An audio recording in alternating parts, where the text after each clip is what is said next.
ஆதிக் ரவிச்சந்திரனோட இயக்கத்துல தல அஜித், த்ரிஷா, அர்ஜுன் தாஸ், பிரசன்னா இவங்களோட நடிப்புல எல்லாம் வெளியாகி இருக்கக்கூடிய திரைப்படம் குட் பேட் அக்லி திரைப்படம் ரிலீஸ் ஆகி 3 நாட்கள்லயே 90 கோடிக்கு மேல வசூல் பண்ணிருச்சு. ஸோ இப்படி இருக்கும்போது இப்போ 100 கோடி பாக்ஸ் ஆஃபீஸ்லயும் காலடி எடுத்து வச்சிருக்கு குட் பேட் அக்லி திரைப்படத்துக்கு வந்துட்டு என்னடா லாஜிக்கே இல்ல, படத்துல கதையே இல்ல அப்படின்னு என்னதான் விமர்சனங்கள் வந்தாலும் வசூல் ரீதியா நல்ல ஒரு தாக்கத்தை ஏற்படுத்துது அப்படின்னு தான் சொல்றோம். ஏன்னா இந்த படம் வந்துட்டு நாங்க இப்படி இருக்கணும் அப்படி இருக்கணும் அப்படின்னு கிடையாது, ரசிகர்களுக்கு என்ன வேணுமோ அதை கொடுத்தா போதும் அப்படின்னு தான் எடுத்து வச்சிருக்காரு நம்ம ஆதிக் ரவிச்சந்திரன். அது மட்டும் இல்லாம இந்த திரைப்படத்துல தளபதி ரசிகர்களையும் குஷிப்படுத்துற மாதிரி ஒரு சில விஷயங்கள் பண்ணியிருக்காரு. அந்த வகையில கில்லி திரைப்படத்துல இருக்கக்கூடிய காரப்பொரி சீனா இருக்கட்டும், அண்ட் அதே மாதிரி துப்பாக்கி திரைப்படத்துல இருக்கக்கூடிய ஐஎம் வெயிட்டிங் சீனா இருக்கட்டும், ஸோ இந்த மாதிரி விஷயங்களை வந்துட்டு வச்சிருக்காங்க திரைப்படத்துல. ஸோ இதெல்லாம் பாக்குற நம்ம ரசிகர்களுக்கு வந்துட்டு, அதாவது தளபதியோட ரசிகர்களுக்கு அது கொஞ்சம் வந்துட்டு குஷியான விஷயமா இருக்கு. இந்த நிலையில பாத்தீங்கன்னா திரைப்படம் வழியாகி 5 நாட்கள்ல தமிழகத்துல மட்டுமே 101 கோடியா வசூல் பண்ணிருக்கு. ஸோ இப்படி இருக்கும்போது கண்டிப்பா இந்த திரைப்படம் முதல் வார இறுதிக்குள்ளேயே உலக அளவுல 200 கோடிக்கு மேல வசூல் பண்ணும் அப்படின்னு சொல்லியிருக்காங்க.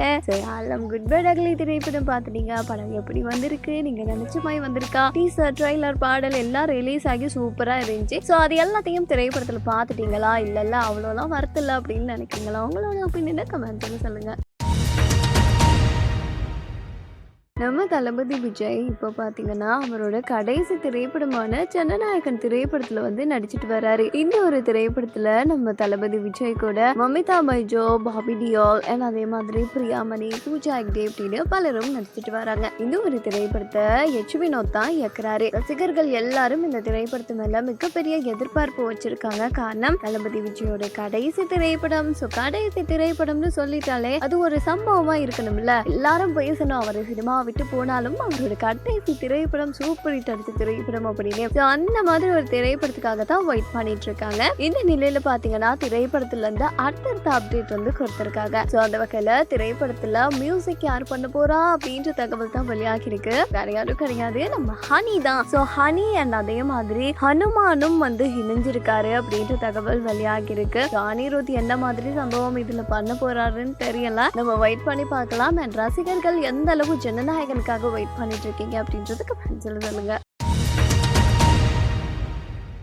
காமெடி கதாபாத்திரங்கள்ல நடிச்சுட்டு இப்போ ஹீரோ ரோல் பிளே பண்றாங்க அப்படின்னா அது வந்து நம்ம சந்தானம் அண்ட் சூரி அப்படின்னு சொல்லலாம். நிறைய நடிகர்கள் பார்த்தீங்கன்னா வந்துட்டு காமெடி ரோல் பிளே பண்ணிட்டு அப்புறமா ஹீரோ அப்படின்ற அளவுக்கு வந்து போவாங்க. பட் எல்லாருக்குமே அது வந்து கை கொடுக்காது. சந்தானத்துக்குமே மறுபடியும் அவர் வந்து காமெடி ரோல் பிளே பண்ணணும் அப்படின்னு தான் ரசிகர்கள் வந்து ரொம்ப எதிர்பார்க்குறாங்க. இருந்தாலும் அவர் வந்துட்டு ஒரு திரைப்படத்துல காமெடியனா பிளே பண்றேன் அப்படின்னு ஒத்துக்கிட்டாலும் அடுத்ததான் அவரோட நடிப்புலையும் ஒரு திரைப்படம் ரிலீஸ் தான் காத்துட்டு இருக்கு. சோ இந்த நிலையில பாத்தீங்கன்னா 2 காமெடி நடிகர்கள் இப்போ ஹீரோவா மாறி இருக்காங்க. அந்த 2 ஹீரோக்களும் மோதிக்க போறாங்க அப்படின்ற தகவல் தான் வெளியாகி இருக்கு. அந்த வகையில சந்தானத்தோட ஹாரர் த்ரில்லர் காமெடி மூவியா இருக்கக்கூடிய டிடி நெக்ஸ்ட் லெவல் திரைப்படமும், இன்னொரு பக்கம் நம்ம சூரியோட மாமன் திரைப்படமும் ரிலீஸ் ஆக போகுது. 2 திரைப்படமுமே மே 16ஆம் தேதி தான் ரிலீஸ் ஆகுது. சோ 2 பேரும் கிளாஷ்ல விட போறாங்க. இதுல சந்தானத்தோட ஹாரர் ஜெயிக்க போறதா இல்லனா சூரியோட திரைப்படம் ஜெயிக்க போதா அப்படின்றது தெரியல. ஸோ இந்த 2 ஹீரோக்கள் உங்களுக்கு எந்த ஹீரோவை பிடிக்கும் அப்படின்றது கமெண்ட்ஸ்ல சொல்லுங்க.